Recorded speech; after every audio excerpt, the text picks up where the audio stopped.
What if there's a power within you that sees what others can't? A quiet force that whispers truths, senses shadows, and guides you through a world veiled in mystery. Imagine walking through life with eyes that pierce beyond the surface, a heart that hears the divine in the silence, a spirit that knows when light battles dark. This isn't a fantasy, it's a gift, ancient yet alive, pulsing in the souls of those who dare to seek it. It's called discernment, a sacred thread woven through scripture, a calling that might already be stirring in you. Have you ever felt it? A tug, a hunch, a moment where the unseen felt more real than the seen? Today we'll journey through 7 signs that reveal this gift, not just to marvel at it, but to claim it, to live it, to let it change everything. Watch until the end, because the final sign is definitely a special message that God has for you. But before I dive into these 7 signs, I need your help to spread this light even further. If what you are about to hear resonates with your soul, please hit that like button. It's a small act of sending this message to others. And if you crave more truths like this, please subscribe and join the community of eternal followers. Don't miss a step. Turn on the bell so you'll be the first to know when we discover more. Now let me reveal the first sign to you. First sign, a deep longing. Have you ever felt a yearning so intense it consumes your every thought, a hunger that gnaws at your soul with no clear explanation? This isn't a passing whim or a fleeting curiosity. It's a fire, relentless and wild, burning deep within.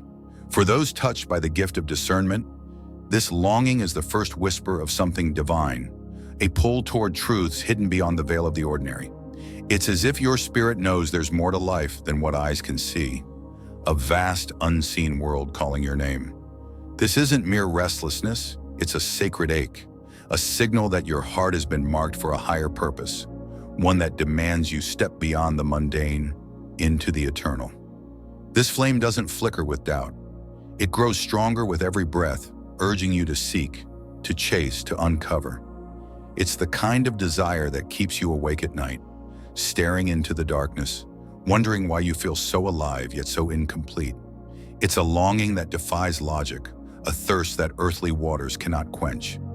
Think of Moses standing before the burning bush, drawn by a curiosity that turned into a calling. That fire within him wasn't just his own, it was God's invitation, a spark of discernment igniting his destiny. For you too, this yearning is the beginning, a restless energy that promises revelation if only you dare to pursue it. This longing isn't an accident or a trick of the mind. It's a seed sown by God himself, a deliberate gift meant to draw you closer to his heart. It's not something you conjure up or earn. It's bestowed upon you, a quiet nudge from the Creator, who knows you better than you know yourself. This desire is his voice, soft yet insistent, beckoning you to look beyond the surface of life, to peel back the layers of the world and see its spiritual core. It's an invitation to a dance with the divine, where every step reveals more of his will and less of your own confusion. Consider how this longing shifts your very being. Suddenly, the things that once held your attention feel hollow, and your soul craves something deeper, truer. It's a call to surrender, to let go of the shallow and embrace the profound. In the Bible, David's Psalms echo this ache. As the deer pants for streams of water, so my soul pants for you, my God. That wasn't just poetry. It was the cry of a man whose spirit had been awakened by a longing only God could satisfy. This desire is your compass, pointing you toward a purpose that transcends time, a journey where every question leads to him. Sometimes this longing spills into the night, weaving itself into dreams so vivid they linger long after you wake. These aren't random images or fleeting fantasies. They're glimpses of something greater, windows into a reality most never see. For those with discernment, dreams become more than rest. They're messages, cryptic yet powerful, hinting at truths yet to unfold. You might see a scene that later plays out in life, or feel a warning that saves you from unseen danger. These visions stir your spirit, amplifying that inner fire, as if God himself is whispering through the stillness of sleep. Take Joseph, a boy whose dreams painted pictures of sheaves and stars, foretelling a future he couldn't yet grasp. Those visions weren't mere imagination. They were God's blueprint, etched into his soul, guiding him through betrayal and triumph. Your dreams too carry weight. They're threads in a tapestry only discernment can unravel.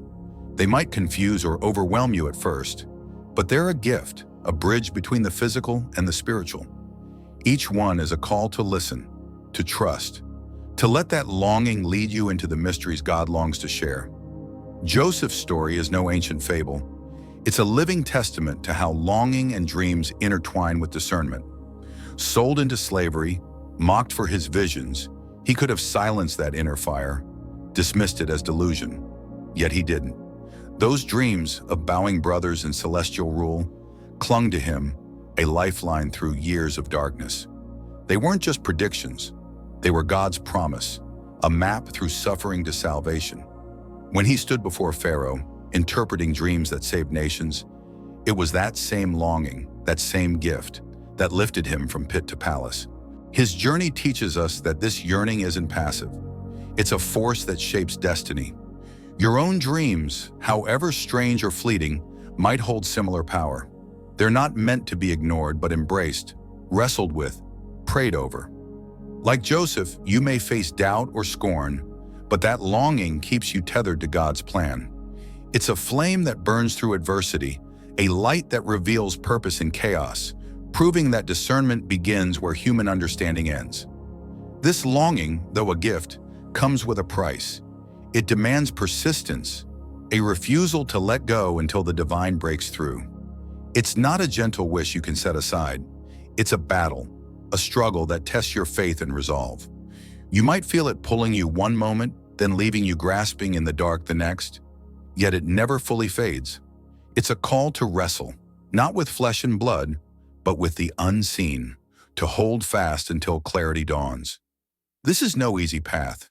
It's raw, messy, and relentless. But it's where discernment takes root. Picture Jacob by the river Jabbok, grappling with a mysterious figure through the night. He didn't relent, even as dawn broke, crying out, "I will not let you go unless you bless me." That tenacity won him a new name and a transformed life. Your longing is much the same, a wrestling match with God, a refusal to settle for less than His truth. It's exhausting, yes, but every struggle hones your spirit, sharpening your ability to see what others miss. This is the cost and the beauty of discernment, a gift forged in the fire of pursuit. Second sign, sensitivity to the spiritual atmosphere. Step into a room and it hits you, not the faces or the chatter, but something deeper, a pulse beneath the surface. For those with discernment, the world isn't just what it seems. It hums with unseen energies, a symphony of light and shadow only they can hear. This sensitivity isn't a learned trick.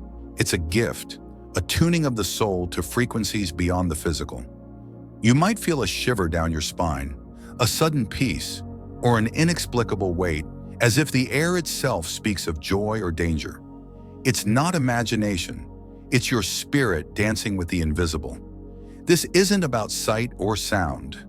It's about feeling, a visceral connection to the spiritual currents swirling around you. You walk into a place and sense its story, a sanctuary of calm or a battlefield of unrest. It's as if you're a string on a divine instrument, vibrating with every note God plays.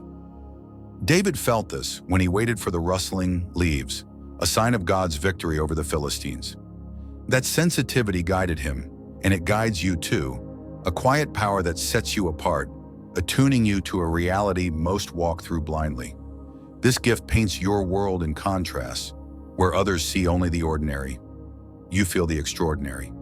A crowded street might overwhelm you with a heaviness you can't explain, a silent warning of turmoil beneath the surface, or a quiet moment might lift you with a lightness so pure it defies words, a brush with holiness. These aren't random moods, they're the language of discernment, your soul's response to the clash of spiritual forces. It's a burden and a privilege, a call to see what's hidden in plain sight. Think of standing on a cliff, the wind carrying whispers of both storm and calm. That's your life with this sensitivity, always aware, always listening.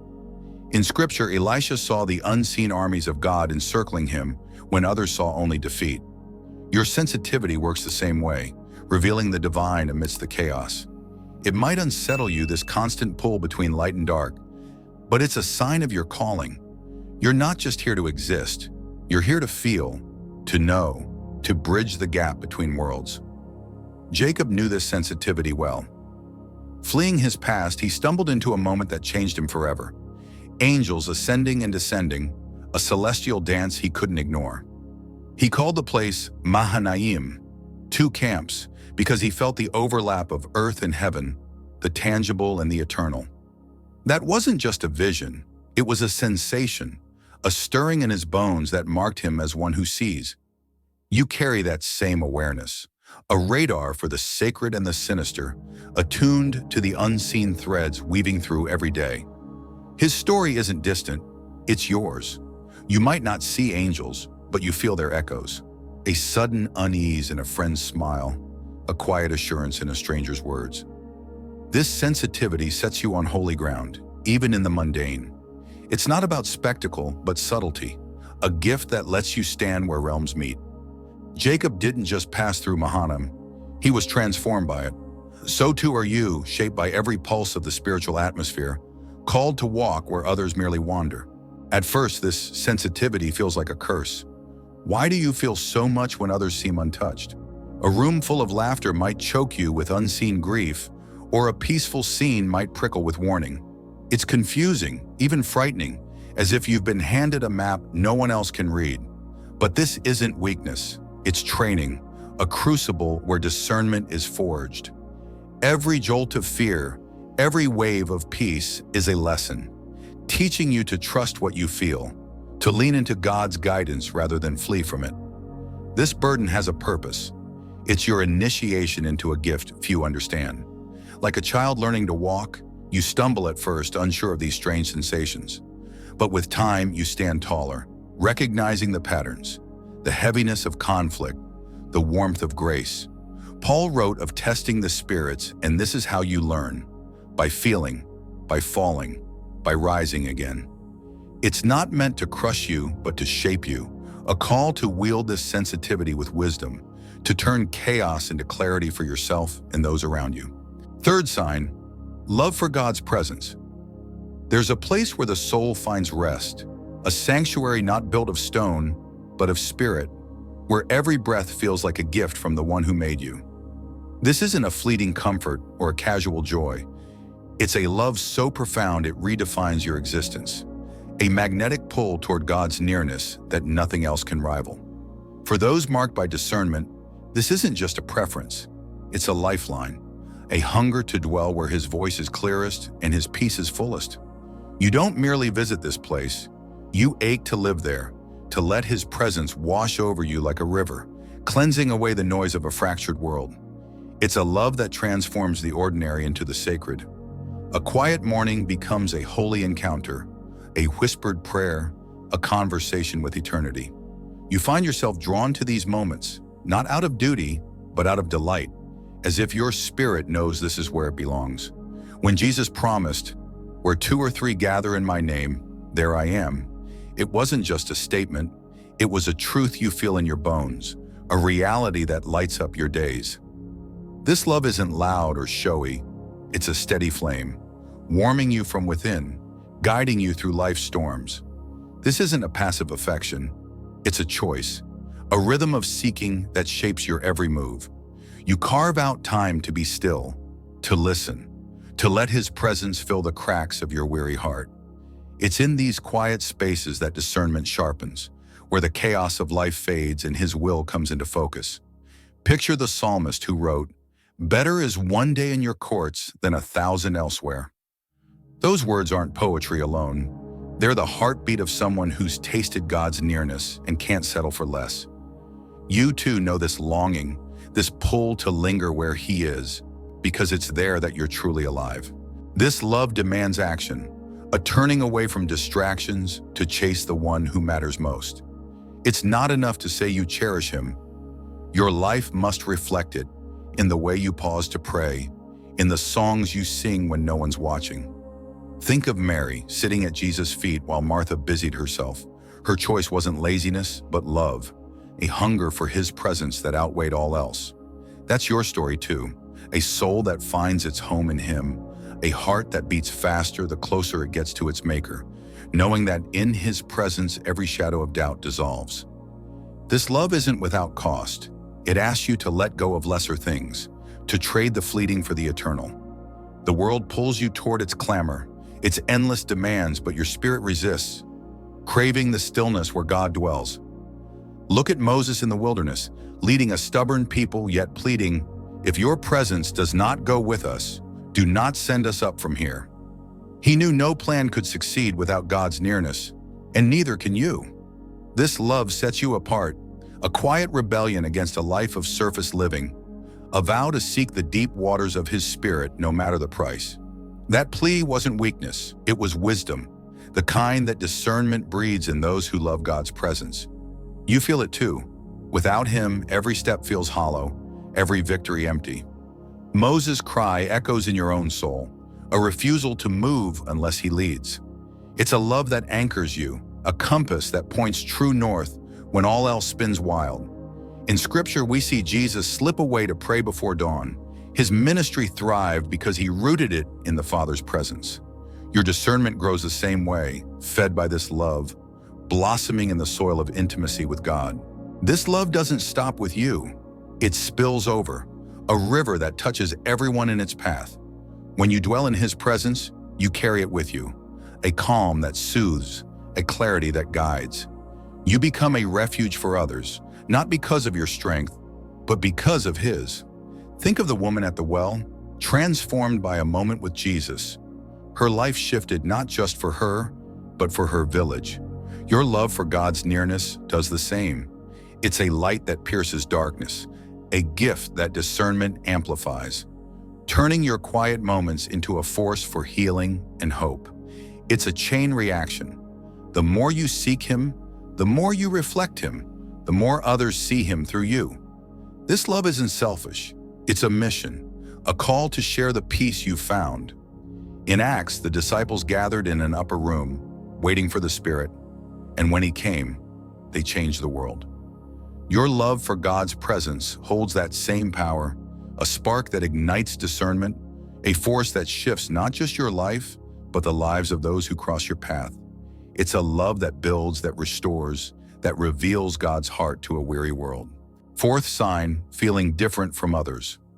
There's a solitude that wraps around you, not born of rejection, but of something deeper, a sense that you don't quite fit, that your soul sees what others overlook. It's not arrogance or distance. It's a quiet awareness, a lens that colors your world in hues no one else seems to notice. For those with discernment, this difference isn't a flaw. It's a mark, a sign that you're wired for a purpose beyond the ordinary. You walk among people, yet feel apart, as if your spirit hums to a melody they can't hear, a rhythm that sets you on a path less traveled. This isn't about being better, it's about being other, shaped by a vision that pierces the surface of life. You might sense a lie in a smile, a hurt behind a laugh, and wonder why no one else does. It's a weight, yes, but also a gift, a call to see the unseen when others settle for the obvious. Jeremiah felt this, standing alone with God's words while a nation mocked him. His difference wasn't punishment, but preparation. You too carry this solitude, a sacred space where discernment whispers truths too deep for casual ears. This difference carves a divide, not out of pride, but out of necessity. You notice what others miss, the subtle shift in a room, the unspoken tension in a voice. It's as if your spirit stands on a higher ridge, gazing out over a landscape they don't see. This can leave you lonely, misunderstood, your words falling on ears that hear but don't grasp. Look at Noah building an ark while the world laughed. He didn't blend in because he wasn't meant to. Your difference is the same, a calling that sets you apart, a vantage point that discernment demands. That loneliness isn't the end, it's the beginning, a forge where your gift is refined. You might question it, wondering why you can't just be like everyone else, why you feel the weight of things they shrug off. But this is no accident. It's God's design, a thread in his tapestry. In John, Jesus said, "You do not belong to the world, but I have chosen you out of it. That's your reality. Chosen, not cursed, marked for a purpose that demands a different lens, a heart that sees beyond the veil of the everyday. This difference isn't a burden to bear, it's a strength to wield, a crown forged in the fires of solitude. It's what made Daniel stand out in Babylon, refusing the king's food while others conformed. He didn't bend because he couldn't. His spirit saw a higher truth, a loyalty that set him apart. You feel that pull too, a resolve to hold fast when the crowd sways. It's not defiance, it's destiny, a gift that discernment plants in you, growing stronger with every step you take away from the ordinary and toward the divine. Daniel's story isn't just history, it's a mirror, reflecting your own path. You might face ridicule, doubt, even isolation, but those are the flames that temper your soul. His difference led to wisdom 10 times greater than his peers, a discernment that turned exile into influence. Yours does the same. It's not weakness, but power, not shame, but honor. This solitude isn't meant to break you. It's meant to build you, to lift you into a role where your unique sight becomes a beacon for those lost in the dark. This difference carries a cost. Your words might puzzle, your choices might baffle. Friends may drift, unable to follow where your spirit leads, and that stings. Yet it's in this space that discernment thrives, where you learn to trust what you see over what you're told. Think of Paul, shipwrecked and scorned, yet unwavering. His difference fueled his mission. You're cut from that cloth, a soul that feels the ache of being other, yet finds its strength there. A heart that beats out of step with the world but in perfect time with God's. That pain isn't wasted, it's purpose. A crucible that hones your gift into something unshakable. Every moment of feeling unseen is a step towards seeing more clearly. Every sting of misunderstanding, a lesson in standing firm. In Revelation, John saw visions others couldn't fathom, isolated on Patmos yet closer to God than ever. Your difference mirrors that, a solitude that draws you near to Him, a lens that sharpens with every tear, turning your apartness into a tool for His glory. This difference isn't yours alone. It's a light for others, a guide through the fog they can't navigate. You see what they don't, not to judge, but to lead, to lift them toward the truth you've glimpsed. Think of Esther, set apart in a palace of strangers, her difference saving a nation. Your discernment does the same. It's a gift that reaches beyond you, a call to shine where others stumble. You're not just different, you're a difference maker, a soul carved out to reflect God's heart in a world that's forgotten how to look. This calling turns solitude into strength, isolation into impact. Every step you take as an outsider is a step toward a greater purpose, a mission only you can fulfill. Like Peter, called a rock when others saw a fisherman, your difference is God's fingerprint, shaping you into something eternal. It's not about fitting in, it's about standing out, not for your sake, but for His, a life that discernment fuels to burn bright in a dim and distracted world. Fifth sign, sensitivity to God's voice. Amid the clamor of life, there's a sound that cuts through, a voice so subtle it could be missed, yet so potent it stirs your core. It's not a shout from the skies, but a murmur, a gentle breath that brushes your spirit like wind through leaves. For those with discernment, this isn't just noise, it's God speaking, a call that resonates in the quiet places of your soul. You might feel it as a nudge, a sudden knowing that defies explanation, or a peace that settles when all else trembles. This sensitivity isn't about hearing alone. It's about recognizing, a gift that tunes your heart to the divine frequency amid a world of static. This voice doesn't demand attention, it invites it, a whisper that lingers until you lean in. It's the still, small sound Elijah chased after the storm, a presence that spoke when the earth grew silent. You know it too, a prompting to pause, a clarity in confusion, a direction when the path blurs. It's not loud, but it's unmistakable, a thread of truth woven through your days. This sensitivity sets you apart, a listener in a world that talks too much, a seeker attuned to the one who speaks in stillness. Learning this language takes time. Your mind might wrestle. questioning if it's him or just your thoughts. Yet with every whisper you grow surer, tracing his tone through the noise. It's a voice that aligns with his word, that brings calm where fear once reigned. Think of Hannah, pouring out her soul in silence, hearing God's answer not in thunder, but in the quiet gift of Samuel. That's your journey too, a sensitivity that sifts through doubt, finding gold in the softest echoes. It's a gift that demands trust, a willingness to believe when logic alone isn't enough. This isn't a passive gift. It's a dialogue, a dance of listening and responding. The more you heed it, the clearer it becomes, like tuning a radio to a faint signal until it rings true. In Gethsemane, Jesus heard the Father's will through sweat and tears, not a command, but a call to surrender. You feel that pull too, a voice that guides not just your steps, but your heart. It's discernment's pulse, a lifeline that keeps you tethered to God's purpose, a whisper that grows louder the more you let it lead. This sensitivity stretches beyond yourself. It unveils the world around you, peeling back masks to reveal what's beneath. You hear his voice, yes, but you also sense the hearts of others, catching the truth in their words or the shadows they hide. It's a double-edged gift, a compass for your path and a mirror for those you meet. Look at Nathan, confronting David with a story. His sensitivity to God's voice pierced the king's facade, sparking repentance. You carry that too, a quiet power to see through pretense, to hear what's unsaid, guided by the one who knows all. This piercing insight isn't judgment, it's grace, a tool to navigate the tangled web of human souls. You might sense warmth in a stranger's silence or deceit in a friend's charm, not to condemn, but to understand. In Scripture, Jesus knew the Samaritan woman's past, yet offered her living water. Your sensitivity works the same. It sees the hidden, not to wound, but to heal. It's a burden, feeling what others conceal, but it's also a bridge, linking God's voice to the lives you touch, a gift that discernment wields with care. Hearing isn't the end, it's the start, a spark that demands a response. This voice doesn't speak for idle ears. It calls for action, for obedience that shifts your course. Think of Jonah running from the whisper until the whale forced him to listen. His reluctance turned to redemption when he obeyed. You feel that weight too. A nudge ignored becomes a storm. A call heeded becomes a miracle.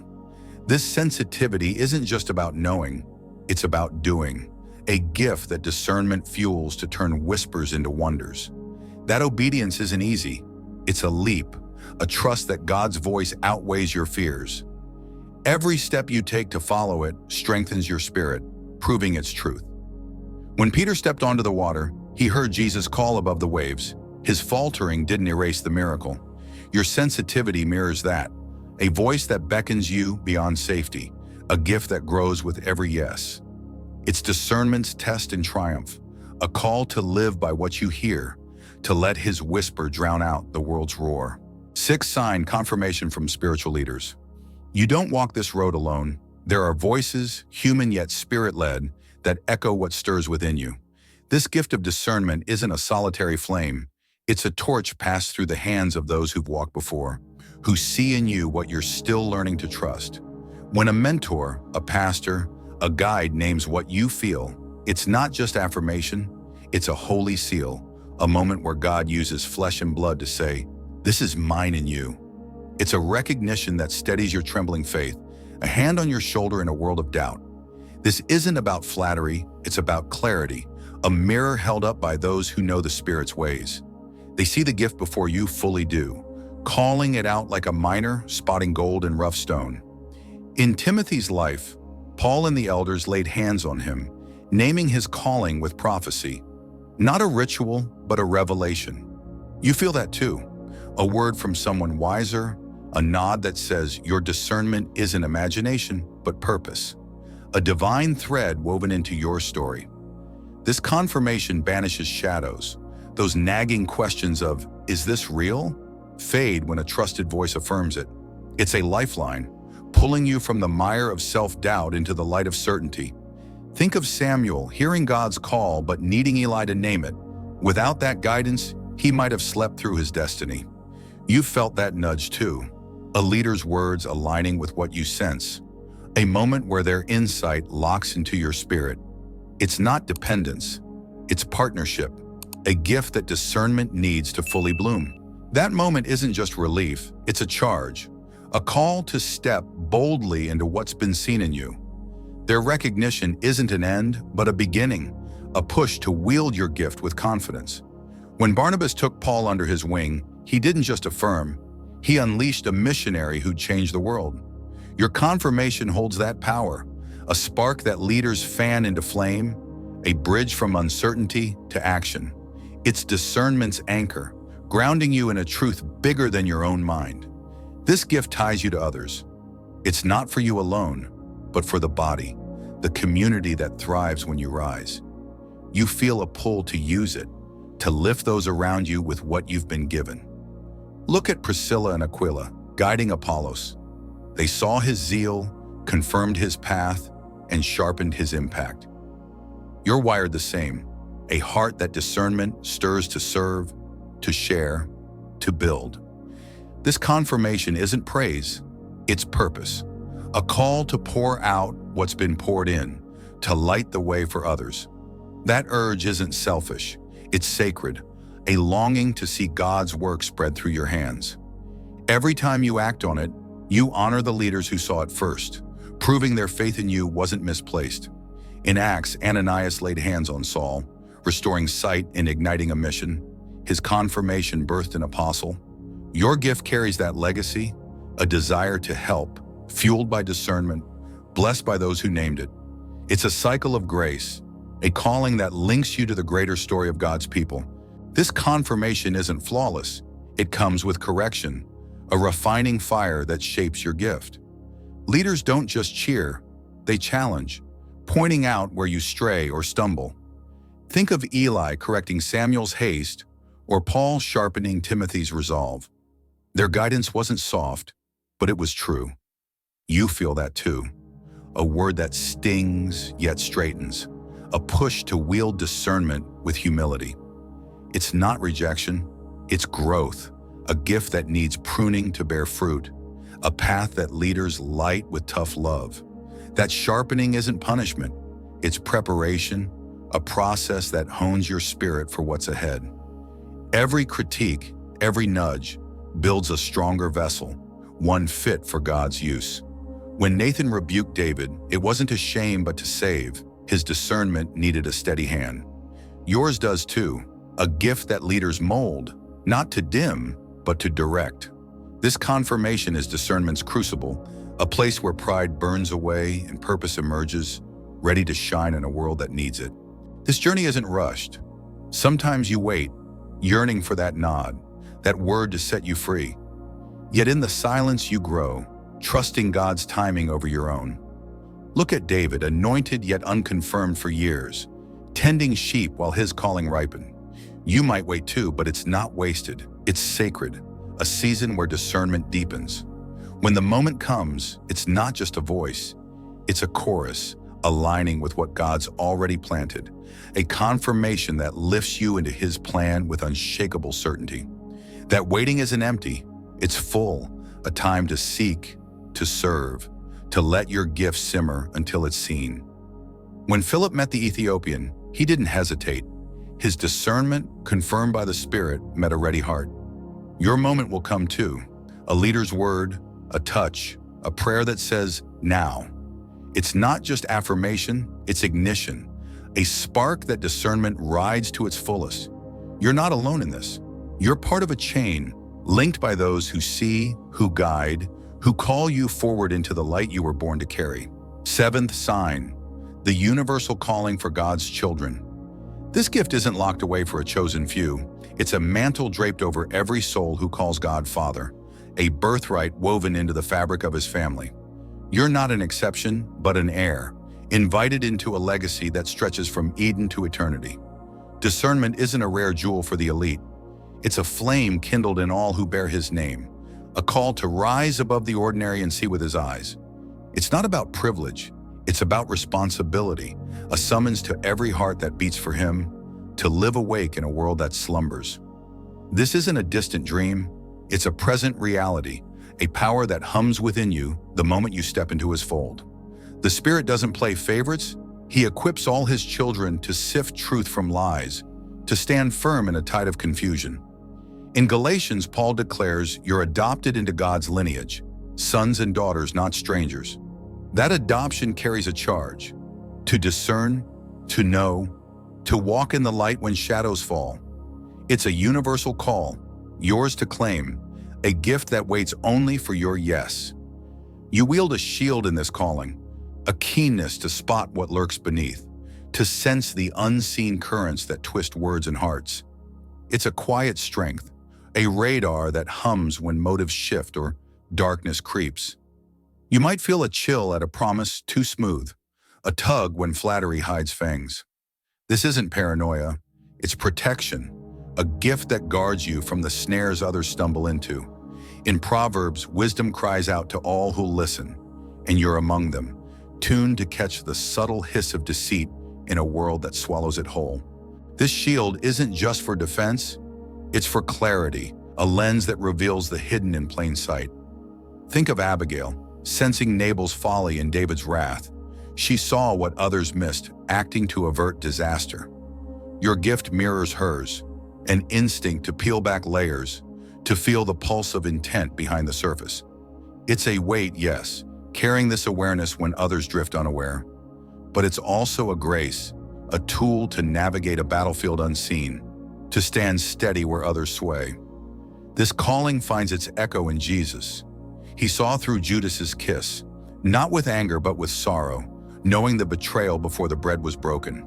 His discernment wasn't a weapon to wield, but a window to truth, a guide through the dark.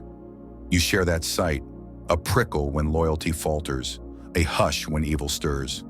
It's not about fear, it's about foresight, a gift that lets you face what comes with eyes wide open. Judas's story isn't just history, it's your warning, your strength, a call to see what hides in the hearts around you. That seeing isn't cold, it's compassionate, a bridge to meet others where they stand. Jesus didn't turn from Judas but offered him the table still, a love that discerned yet loved. Your gift does the same. It spots the shadow but seeks the soul, sensing danger yet holding hope. In Corinth, Paul urged testing every spirit, not to divide, but to unite in truth. You're built for that, a heart that feels the unseen, a mind that weighs it, a spirit that reaches past the mask to the man beneath. This isn't a tool for survival alone. It's a key to join God's work, to step into his rhythm rather than chase the enemy's shadow. Too often we fixate on spotting evil, but discernment's truest aim is higher, to catch his breath in every moment, to align with his pulse. Think of Nehemiah, rebuilding walls not just to thwart foes, but to restore God's city. His eyes saw threats, but his heart heard purpose. You're called to that, a life that discerns not to flee, but to follow, to build where he builds, to rest where he rests. This higher aim shifts everything. It's not about what you avoid, but what you pursue, a dance with the divine that turns chaos into order. In John, Jesus said the Spirit would guide you into all truth, not just away from lies, but toward him. Your discernment is that guide, a compass for the everyday, pointing you to his will in the mundane and the mighty. It's a call to live with intent, to hear his yes amid the world's no, to chase his plan over your own. This calling isn't static, it grows, a seed that flourishes with care, a fire that blazes brighter with fuel. You feed it through seeking, through bowing your heart to his word, through daring to obey when it's hard. Look at the 12 trembling at Pentecost until the Spirit fell. They didn't just receive, they responded, turning fear into fire. You're no different. This gift waits for your hands to tend it, your will to wield it, your life to prove it. It's not a burden, it's a becoming, a call to rise into who you were made to be. That growth isn't yours to hoard, it's yours to share, a light that spills from your soul to a world in shadow. Every prayer you lift, every truth you hold, stokes this flame, making you a bearer of his clarity. In Matthew, Jesus called you salt and light, not for yourself, but for all. Your discernment is that salt, that light, a gift that seasons, that shines, that draws others to Him. It's a universal call, yes, but it's yours alone to answer, a mantle you wear to reflect His glory in a dim and desperate age. Through these 7 signs, we've walked a path less traveled, a longing that burns, a sensitivity that hums, a love that anchors, a solitude that strengthens, a voice that guides, a confirmation that steadies, and a calling that unites us all. Discernment isn't a distant prize. It's a living gift, a flame God's kindled in every child of His, waiting for you to fan it into a blaze. It's not just about seeing, it's about being, about stepping into a purpose that shifts your world and the worlds of those around you. From Joseph's dreams to Jesus' piercing gaze, this gift has shaped history, and now it's yours to shape tomorrow. It's a call to wake up, to listen, to act, to live with eyes wide open to the eternal in a fleeting age. So here's my question.